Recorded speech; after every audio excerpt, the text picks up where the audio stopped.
안녕하셨습니까? 작년 이맘때에 왔는데 1년 만에 뵙는 것 같습니다. W 교육 설교자가 빌 때 W 전문 땜빵 교육자로 여러분 오늘 이길타 목사입니다. 여러분 안녕하셨어요? 네.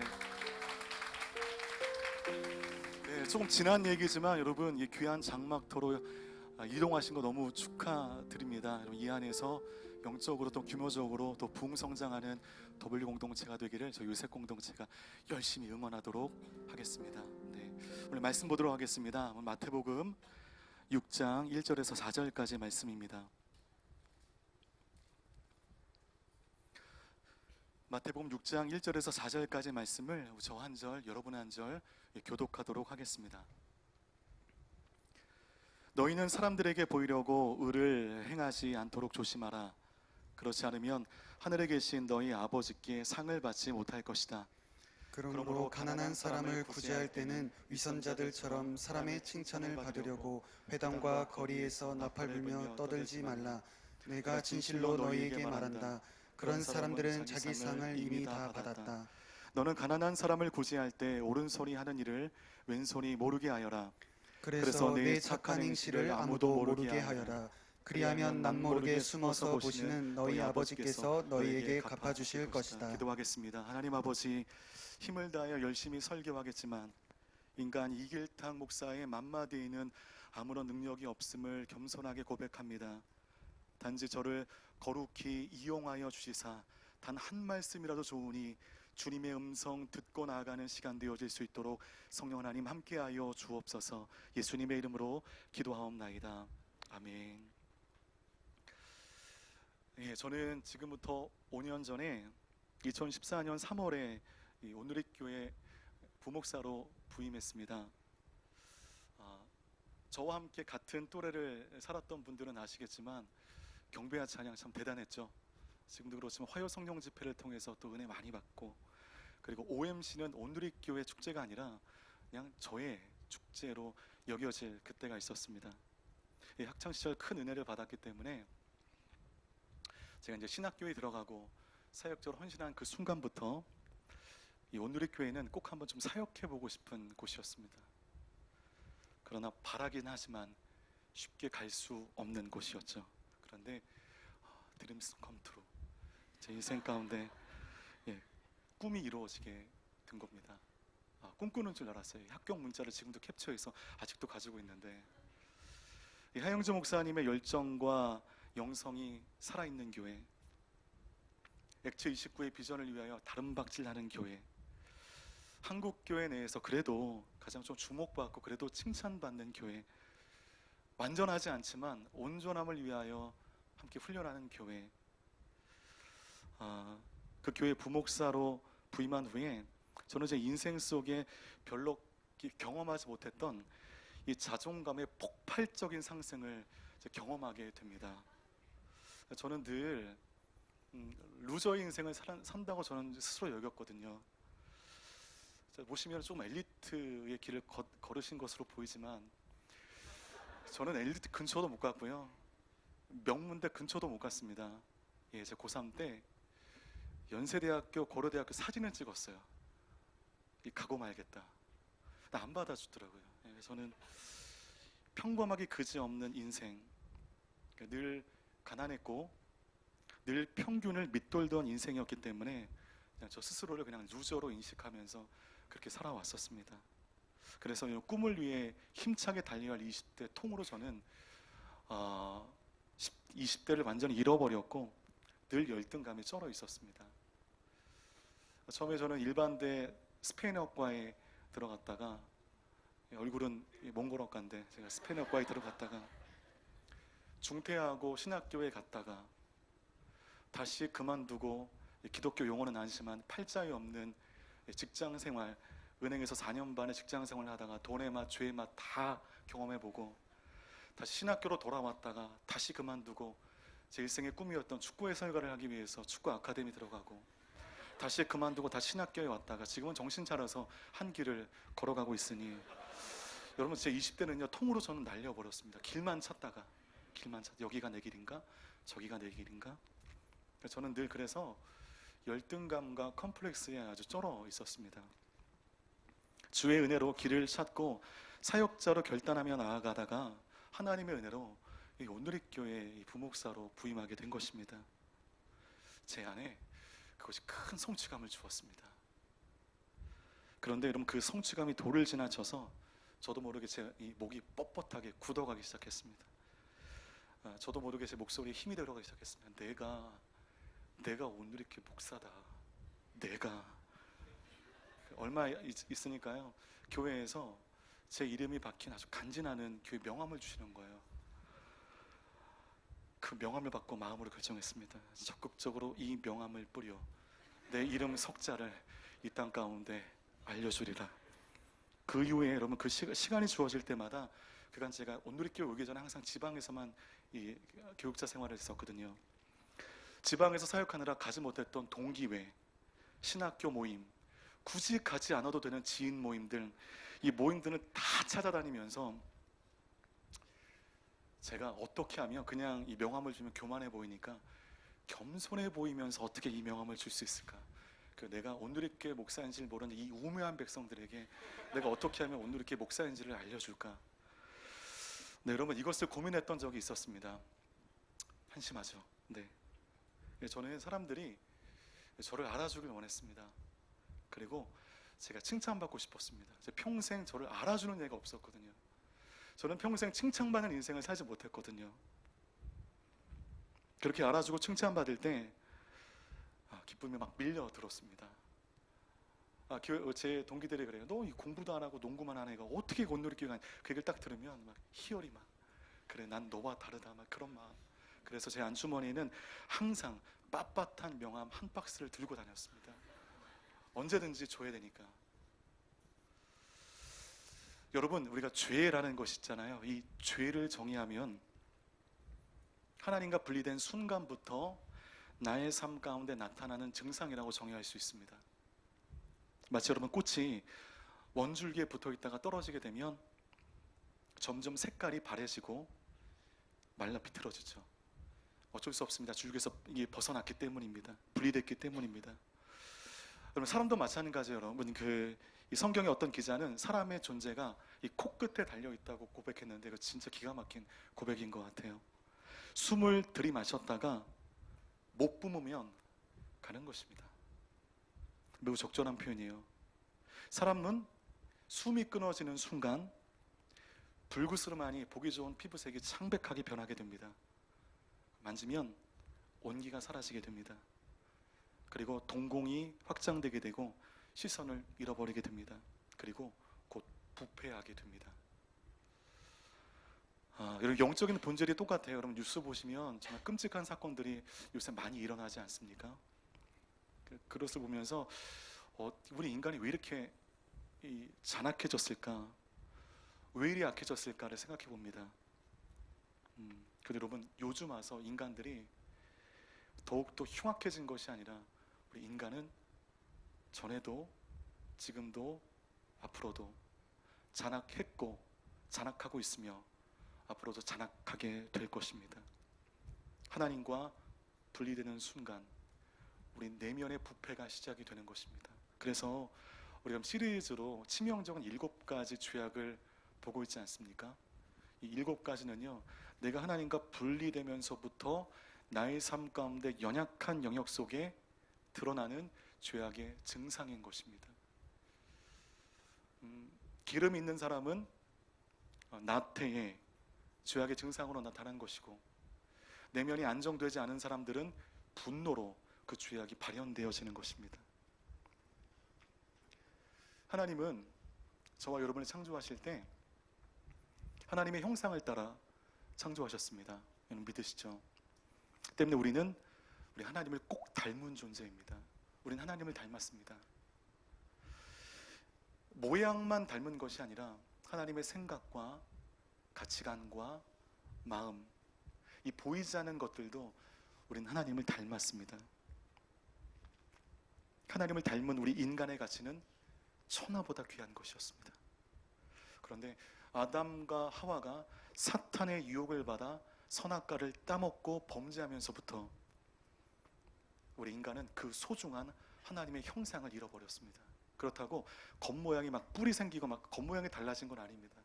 겉모양은 똑같습니다. 그러나 겉모양보다 어쩌면 더 중요한 하나님의 마음과 가치관과 철학, 보이지 않는 내면의 그 귀한 것들을 다 잃어버리게 되었습니다. 하나님의 형상을 잃어버린 그 순간부터 우리가 추구해야 할 그 존재의 가치와 목적을 상실하게 되었고, 바로 그 순간부터 우리의 삶의 방황이 시작이 되었습니다. 존재해야 할 가치와 목표를 상실하니까 인간은 그 상실해버린 그 빈 공간을 채워야 하는 본능이 있는 거예요. 하나님으로 채울 수 없어요. 하나님 앞에 우리가 범죄했기 때문에. 이 빈 공간은 남아있잖아요. 그럴 때 이 빈 공간을 바라보면서 우리 인간들이 두려워하기 시작했습니다. 불안해하기 시작했습니다. 그런데 하나님으로 이 빈 공간을 채울 수 없으니 엉뚱한 것을 끌어다가 그 빈 공간을 채우기 시작했습니다. 그것이 뭐냐면 우리의 소유입니다. 소유. 존재의 가치와 존재의 목적을 잃어버린 그 큰 빈자리 가운데 소유하라고 하는 것을 끌고 와서 그것을 주장하기 시작했고, 그것을 자랑하기 시작했습니다. 하나님의 형상을 잃어버린 그 순간부터 우리는 소유 가치를 쫓기 시작했습니다. 여러분, 그것은 어쩌면 당연한 규결이에요. 하나님의 형상을 잃어버린 그 순간부터 우리의 존재할 이유를 상실해버린 것입니다. 존재할 이유를 상실하자, 그러므로 존재 가치와 목적을 상실하자 사람들은 소유를 찾아 헤매이는 인생으로 전락되게 된 것입니다. 하나님의 형상을 잃어버린 그 빈자리 가운데 우리가 소유로 채우기 시작했고, 그 소유를 자랑하기 시작했습니다. 그렇게 소유를 인생의 목표에 두고 그것을 자랑하기 시작했습니다. 내 안에 하나님이 안 계시니까 사람들은 그 엉뚱한 것을 자랑하기 시작했습니다. 제가 학창시절에, 저는 90년대 후반의 학번이거든요. 저와 비슷한 그 학번의 삶을 사신 저의 또래들은 아실 겁니다. 저희 또래가 학창시절 중학교, 고등학교에 있을 때 꼭 메고 입어야 할 필수 품목이 있었습니다. 가방으로는 뭐죠, 여러분? 뭐가 기억나세요? 잔스포트, 이스트팩. 거리에 교복을 입은 모든 학생들의 99.9%가 잔스포트 아니면 이스트팩을 맸습니다. 그 가방을 자랑했습니다. 그때는 카세트 그때 유행이었잖아요. 카세트로는 뭐가 유행했죠? 아이와, 소니. 의류 품목으로는 게스 청바지, 미츠코 런던 티셔츠. 이것은 저와 함께 그 시대를 사는 또래들이 반드시 소유해야만 하는 것이었습니다. 그것을 소유하지 못한다는 것은 실패자다 라고 하는 낙인이었기 때문에 어떻게 하든지 이것을 메고 입기 위한 그들만의 싸움이 시작이 되었습니다. 근데 여러분, 이게 나이 들어서 철이 들면 이 가방 타령, 이 청바지 타령 그만 되겠지라고 생각했는데, 아니 여러분, 어른이 되니까 품목만 달라질 뿐이지 소유를 추구하는 이 모습은 똑같아요. 어른이 되자 내가 살고 있는 아파트를 자랑하기 시작했고, 내가 타고 다니는 이 자동차의 배기량을 자랑하기 시작했습니다. 내 재산과 내 학력과 나의 위치를 은연중에 자랑하기 시작했습니다. 가방이 자동차로, 청바지가 아파트로, 카세트가 재산으로 품목만 바뀌었을 뿐이지 우리 인간은 소유를 향한 끝없는 욕망을 가지고 그들의 여정을 걷게 됩니다. 왜 이렇게, 여러분, 소유라는 게 그래도 악한 게 아니잖아요. 왜 돈이 악합니까? 우리가 왜 높이 오르는 것이 악합니까? 그런데 우리의 문제는 그 소유만 쫓기 때문에 문제가 되는 것입니다. 하나님과 분리되어서 하나님의 형상을 잃어버렸기 때문에 우리가 엉뚱한 것을 추구하며 살아가게 되었습니다. 이 엉뚱한 것을 추구했는데 얻지 못하는 거예요. 얻지 못하면 마치 있는 것처럼, 높이 올라간 것처럼, 많은 것을 가지고 있는 것처럼 사람들에게 거짓으로 행세하기 시작했습니다. 저도 여러분, 인생의 패배자가 되지 않기 위해서 또래들의 필수 소유 품목을 갖기 위한 나만의 싸움을 싸웠습니다. 설날 세뱃돈과 용돈을 모아서 그 오토 리버스 기능이 탑재되어 있는 그 아이와 카세트를 샀을 때 진짜로 세상을 다 가진 느낌이었습니다. 다 가졌습니다. 저희 아버님이 목사님이신데 집회 인도차 미국에 갔다가 돌아오시면서 게스 청바지 사오신 겁니다. 이걸 들고 만세를 외쳤습니다. 이제 나는 패배자가 아니라 이제 나는 메인스트림에 갈 수 있는 사람이 되었기 때문에. 제가 직장 생활을 하면서 받은 월급으로 대우자동차 레조 LP 2000이라고 하는 자동차를 샀습니다. 그 차량을 인도받은 날 저는 잊을 수 없습니다. 너무 행복했습니다. 이게 여러분, 소유가 주는 기쁨이 없지 않은 거예요. 진짜 큰 거죠. 그 차량을 인도받은 날 이 귀한 차량을 어두운 지하 주차장에 홀로 두는 것이 제 마음을 굉장히 어렵게 했습니다. 집에서 어머니 모르게 이불을 가지고 와서 지하 주차장 그 차에 들어가 자다가 얼어 죽을 뻔했습니다. 그만큼 소유가 주는 삶의 크기가 없지 않습니다. 있습니다. 인정합니다. 그런데 그것들이 주는 만족이 얼마나 같습니까? 그 다음 날도 자동차에서 잤을까요? 안 잤습니다. 저희가 소유한 카세트, 청바지, 그 또래들이 자랑했던 그 모든 것들이 주는 기쁨과 만족이 오래가지 못하더라고요. 조금만 있으니까 내가 끄는 자동차가 초라해 보이는 거죠. 이 뚜껑도 좀 열리고 부항 배기량도 좀 크고 이런 자동차가 눈에 들어오면서 내가 타고 다니는 이 자동차가 너무 초라해짐을 느끼게 되었습니다. 여러분, 세상 사람들이 그 쫓아다니는 그 소유를 우리가 소유했음에도 불구하고 우리 안에 만족이 없는 이유가 무엇일까요? 여러분이 갖고 싶은 것을 다 가졌는데 왜 내 삶 가운데 그것이 주는 만족이 왜 이렇게 한계적일까요? 그 이유는 저와 여러분이 하나님의 형상을 따라 천하보다 귀하게 지음받았기 때문입니다. 천하보다 귀하게 지음받은 우리들인데 그깟 아파트가, 그깟 자동차가, 그깟 세상에서의 그 지게가 나에게 영원한 만족을 줄 수 없는 것입니다. 우리 인간을 영원히 만족시킬 수 있는 것은 하나님 한 분뿐인 줄 믿습니다. 없어지지 않는 영원한 것이 아닌 없어질 영원하지 않은 것에 몰두하여 살아가는 사람들에게 나타나는 기현상 중에 하나가 저는 허영이라고 봅니다. 허영. 죄로 인하여 하나님의 형상을 잃어버린 사람들은 그 하나님을 잃어버린 그 빈자리를 소유로 채우기 시작했습니다. 그런데 앞에서 말씀드린 대로 인간은 천하보다 귀하게 지음받았기 때문에 세상의 그 소유로 말미암아 사람들이 기쁨을, 영원한 기쁨을 얻을 수 없게 된 것입니다. 본질적인 만족을 누리지 못합니다. 하나님을 잃어버렸고 그러므로 하나님으로만 채워야 할 그 자리, 그 영혼의 빈자리를 채우지 못하니 더 많은 세상 것으로 그 하나님이 계셔야 할 그 빈자리를 채우는 다름질을 우리가 달리게 된 것입니다. 오늘 마태복음 우리 6장 2절 말씀 우리 함께 합독하도록 하겠습니다. 시작. 그러므로 가난한 사람을 구제할 때는 위선자들처럼 사람의 칭찬을 받으려고 회당과 거리에서 나팔을 불며 떠들지 말라. 내가 진실로 너희에게 말한다. 그런 사람들은 자기 상을 이미 다 받았다. 여러분, 우리가 좀 읽어야 하는 책들 가운데 당신의 열심이 위험한 이유라고 하는 이 노란색 바탕의 책이 있어요. 이 책은 방향을 잃어버린 교회 안에서의 열심이 얼마나 위험한지, 오히려 교회와 공동체를 얼마나 어렵게 하는지를 보여주는 책입니다.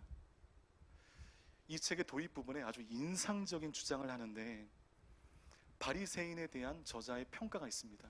역사적으로 사도적으로 이 바리새인이라고 하는 이 사람을 연구한 게 책의 그 도입 부분에 있습니다. 오늘 여러분, 이 바리새인 하면 어떤 느낌이세요? 공공의적이죠. 우리 예수님께 문매를 맞는, 거드름 피우기를 좋아하고 편협하고 위선적인 사람, 이 바리새인으로 각인되어 있습니다. 하지만 예수님 시대에 이 바리새인이라 칭함받는 것은 명예 훈장과도 같았다는 것입니다. 그래서 바울은 자신을 바리새인이라고 또 자랑하고 있지 않습니까? 당시 바리새인이라 불리는 것은 비난이 아닌 칭찬이었습니다. 그런데 이 바리새인이라고 하는 존귀한 직함이 타락의 전형으로 바뀌어지는 그 지점이 있습니다. 그들은 의에 대한 잘못된 이해를 하기 시작하면서 그의 존귀한 모든 직함들을 다 잃어버리게 되었습니다. 그들은 구원이 하나님의 은혜가 아닌, 십자가가 아닌 나의 행위로 말미암아 구원에 이른다고 믿었습니다. 그래야 그들은 공로주의를 주장했습니다. 우리의 행함과 우리의 노력으로 말미암아 우리는 의에 이르는 것이다. 이것이 바리새인들의 주장이었습니다. 그리고 정말 그 의를 얻기 위해서 이 바리새인들은 행함을 중시하기 시작했습니다. 안식일을 거룩히 지키라. 이것을 정말 잘 지키기 위해서 자기 마음대로 600가지의 조항을 만들었습니다. 그 600가지를 다 지켰습니다. 왜냐하면 행함으로 구원받는다 믿었기 때문에. 그들은 사람들에게 하나님의 은혜로 말미암아 예수 그리스도의 십자가로 말미암아 구원받는 것이 아닌 우리의 행위로 말미암는 그 의로 말미암아 우리의 공로로 말미암아 우리가 의에 이른다고 주장하게 되었습니다. 그래서 여러분 마태복음 6장 2절 말씀 보면 이 바리새인들이 회당과 거리에서 나팔을 불며 떠들었어요. 시장통 한가운데서 손을 들고 기도했습니다. 그렇게 행동한 이유가 있습니다. 그것이 6장 2절 말씀 가운데 나오는데 사람의 무엇을 받으려고? 사람의 칭찬을 받으려고. 여러분 이 바리새인들에게는 칭찬이 필요했습니다. 그런데 그들이 하나님의 형상을 잃어버리고 공로주의를 주장하며 잘못 엇나가면서 그는 하나님께 칭찬받을 수 없었어요.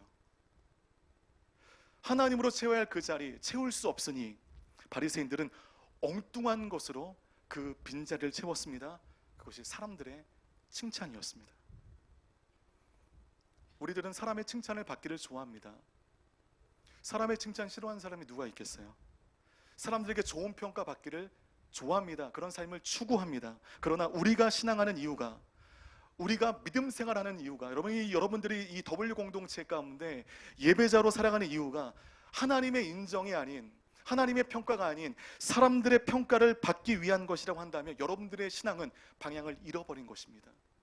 근데 우리 주위의 생각보다 사람의 인정을 받기 위하여 신앙생활을 하는 사람들이 우리 주위에 적지 않습니다.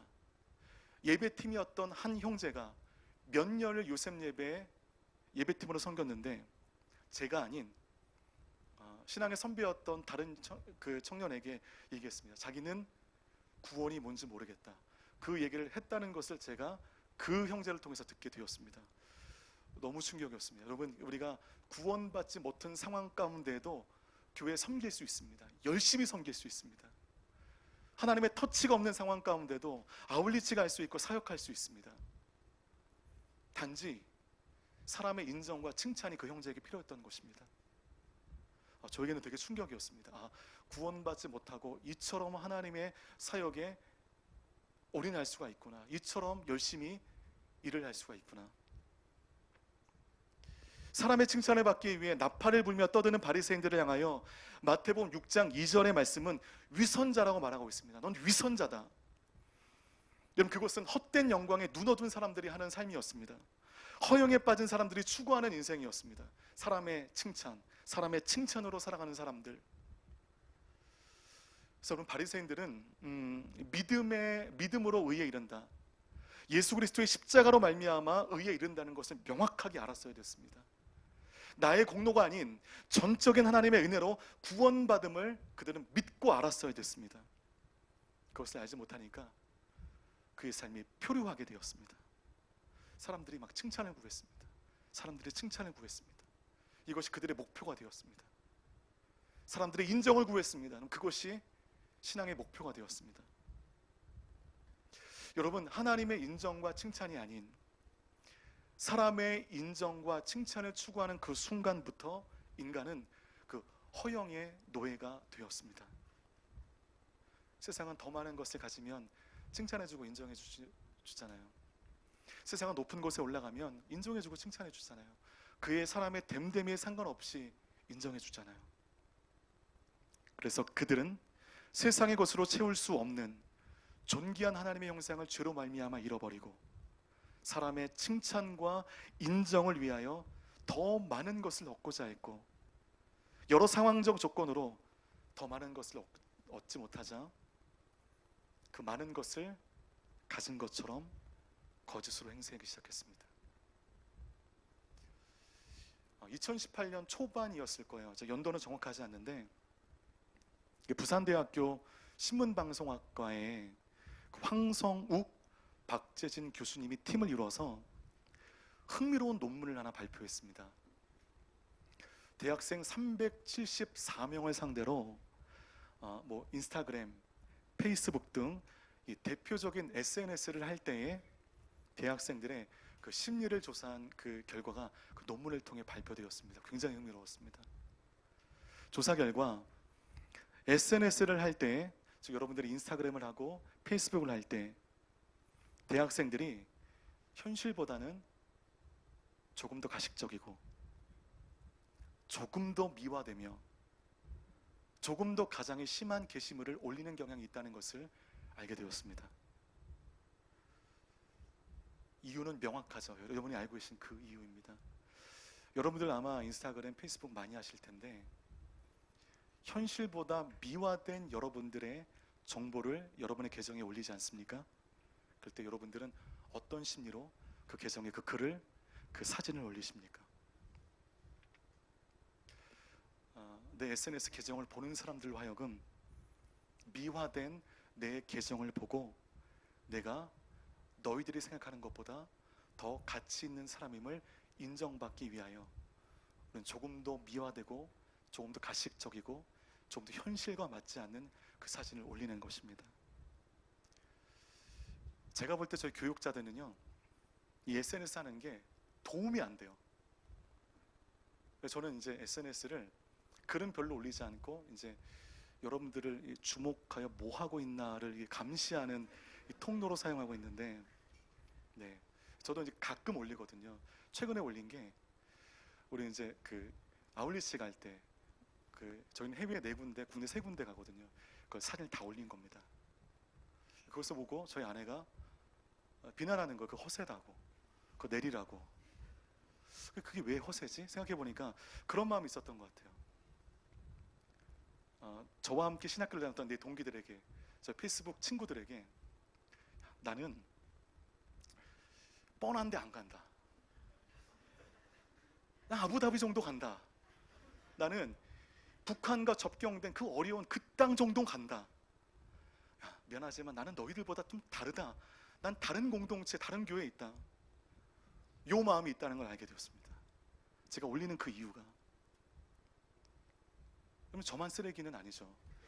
여러분들이 SNS에 현실과 다른 사진을 올리고 현실과는 좀 더 미화된 그 글을 올리고 사진을 올리는 경우, 동유럽에 가서 체코에 갔다고 한다면 혼자 즐기면 되지 왜 그 사진을 샅샅이 올리냔 말이죠. 그러면 못 간 나는 루저처럼 느껴지잖아요. 그 심리에는 그런 심리가 있는 것입니다. 즉 타인을 의식하기 때문에, 내가 남들처럼 평범한 인생임을 아님을 알려주고 싶기 때문에, 그리하여 내가 인정받고 칭찬받는 인생이 되고 싶다는 그 심리가 이 SNS 안에서 나를 거짓으로 꾸미게 한다는 것입니다. 그 SNS에 미화된 글을 올리고 사진을 올리면서 또 하나는 지금의 나를 숨기고 있다는 것입니다. 미화와 가장, 가식의 전제는 나를 숨기는 것입니다.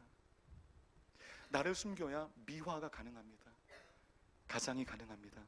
그래서 SNS 속에 지금의 나는, 현실의 나는 철저히 숨기고 미화된 나, 가장된 나, 이것에 대한 글과 사진을 끊임없이 올리며 나의 계정을 보는 사람들로 하여금 내가 칭찬받기를 원하고 인정받기를 바라는 것입니다. 근데 여러분, 우리가 왜 나를 숨기고 싶어요? 우리는 하나님의 형상을 따라 지음받은 나인데, 나의 구원을 위하여 하나님께서 독생자를 보내주셔서 십자가에 달리심으로 말미암아 그렇게 해서 생명이 주어진 인생인데 왜 나를 숨기려 하십니까? 왜 내 모습 그대로 가지고 하나님께 나아가지 못하고, 내 모습 그대로 사람들 앞에 나아가지 못하고, 왜 나를 한바탕 미화하고 한바탕 가식으로 필터링한 그 모습으로 사람들 앞에 나아가십니까? 내가 지금 자랑스럽지 못하고 감추고 싶은 이유입니다. 제 안주머니에 명함을 넣고 만날 때마다 주는 이유는 내가 스스로 이제까지 나는 인정받지 못한 인생이었고 나는 자랑스럽지 못한 인생이라고 여겨졌는데 그것에 대한 사람들의 인식의 전환을 위해서 저는 명함을 주게 된 것입니다. 그냥 내 모습 내 그대로 사람들에게 나가고 하나님께 인정받기보다 거짓으로 필터링된 모습으로 하나님 앞에 나가고 사람들 앞에 나아간 우리의 지난 날을 우리는 고백할 수 있습니다.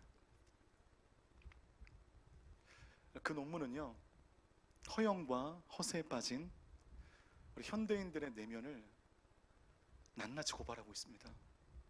마치 예수님 당시의 바리새인들처럼 사람의 칭찬을 받기 위해서 오늘날의 우리들은 미화된 SNS 계정을 통하여 지금의 나는 숨기고 또 다른 전혀 다른 나를 만들어 그것이 진실인 것처럼 스스로 속이며 살아갑니다. 이것이 진짜인 것처럼 믿고 나아갑니다. 내가 이 모습이 되면 사람들이 인정해 주겠지, 사람들이 나를 칭찬해 주겠지. 착각입니다, 여러분. 착각입니다. 우리 마태복음 6장 3절 말씀 함께 읽겠습니다. 시작. 너는 가난한 사람을 구제할 때 옳은소리 하는 일을 왼손이 모르게 하여라. 허영에 빠진 이 바리새인들을 향하여 예수님께서는 오른손이 하는 일을 좀 왼손이 모르게 하라고 말씀하고 있는데, 여러분 어떻게 오른손이 하는 일을 어떻게 왼손이 모르겠어요? 정상적이지 않은 거죠. 알 수밖에 없습니다. 그것은 너희가 선행을 할 때, 하나님 앞에 나아갈 때 티내지 말고 조용히 골방에 나아가 주님을 만나는 그 마음으로 조용히 하라는 것인데, 그렇게 하면 사람들의 칭찬과 멀어집니다. 조용히 하면, 티내지 않으면 사람들의 인정과 멀어지게 됩니다. 사람들의 환호와는 달라지게 됩니다. 거기에 사람들의 인정은 없고요, 뭐가 있냐면 하나님의 인정이 있는 것입니다. 하나님의 인정. 우리 설교를 할 때는 여러분들이 결단해요. 그렇지, 사람의 인정보다 하나님의 인정이 중요하지. 하나님, 내가 하나님께 인정받는 인생이 되게 해주십시오 라고 결단하지만, 예배가 끝나고 저 정문을 나가 세상으로 나가는 순간 다시금 나의 가치가 바뀌게 됩니다.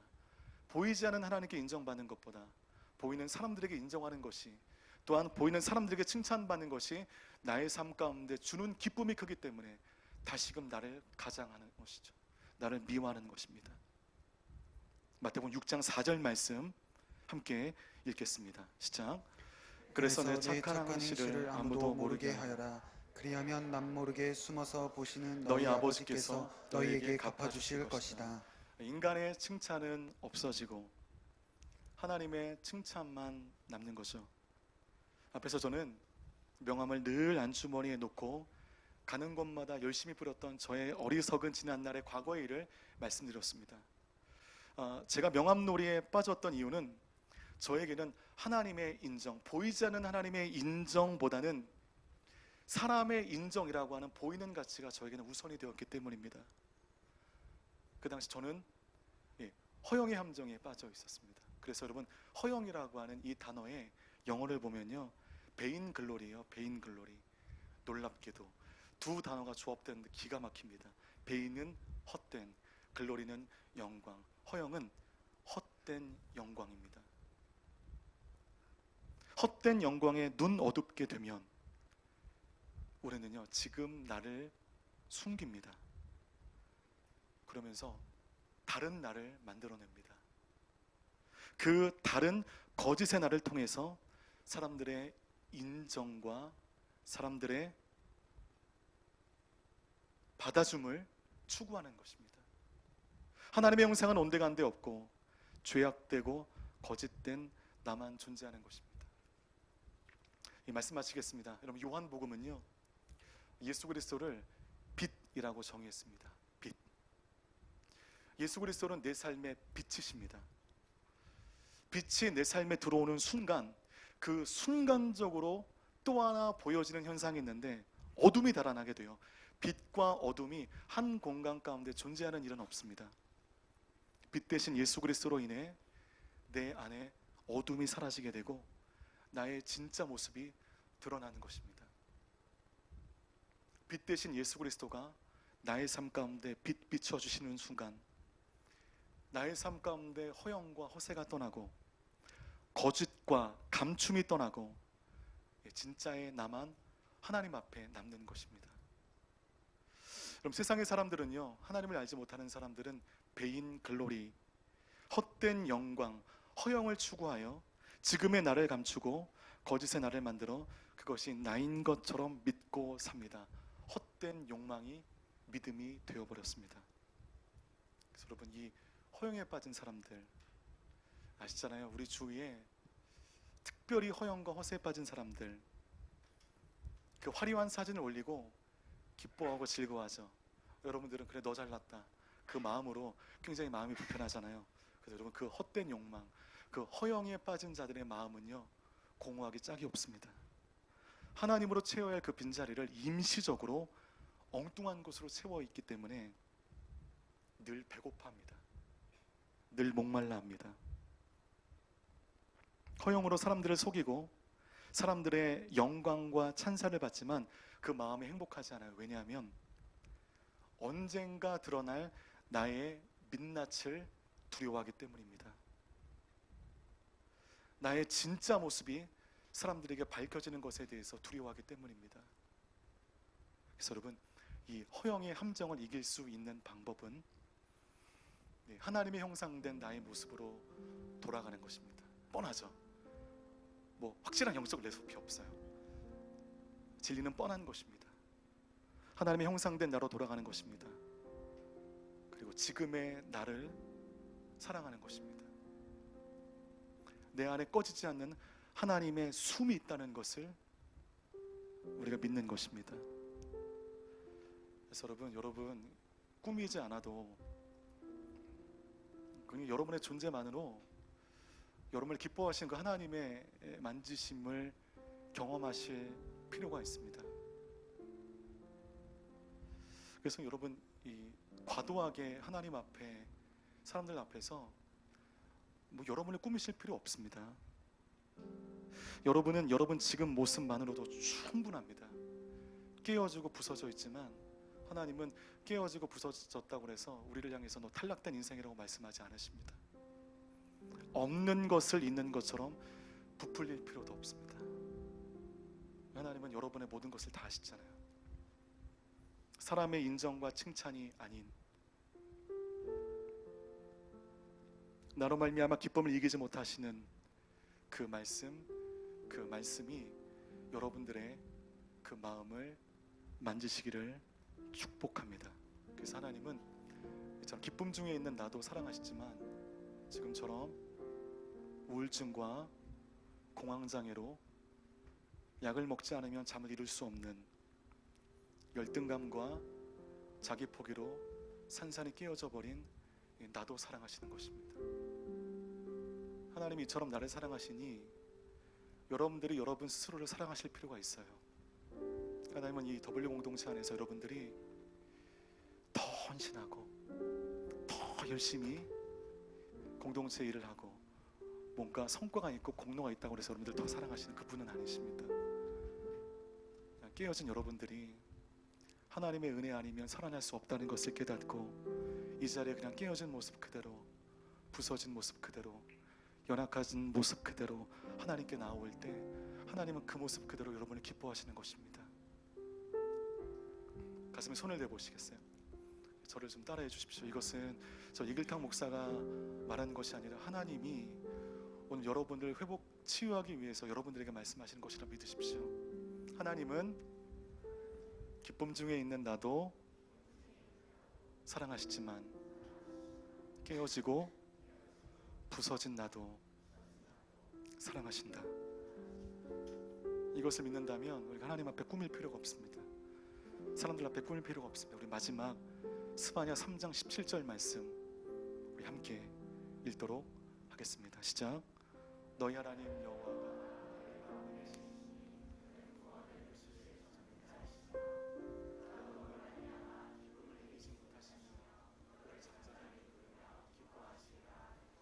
믿으십니까 여러분? 여러분의 존재만으로 기뻐하시는 그 하나님의 만지심이, 그 하나님의 형상이 깨어진 여러분의 인생 가운데 회복되어지는 은혜 시간 되시기를 주님의 이름으로 축복합니다. 함께 기도하며 나가겠습니다. 여러분, 하나님은 나를 포기하지 않으시는데 나는 나를 포기해 버렸습니다. 그리고 나는 나를 사랑하지 못합니다. 나는 깨어지고 나는 실패한 인생이라고 나를 오래전에 규정해 버렸습니다. 주님, 내 안에 하나님의 형상이 회복되게 하시고 하나님의 숨이 내 안에 있음을 알게 하시고 그러므로 젊은 날 내 자아상을 깨어버리는 허영의 함정에서 벗어나게 하여 주옵소서. 지금의 나를 사랑할 수 있도록, 지금의 나를 기뻐할 수 있도록 내 마음을 회복시켜 주시옵소서. 들으신 말씀 기억하시며 함께 기도하며 나가겠습니다. 존귀하신 아버지,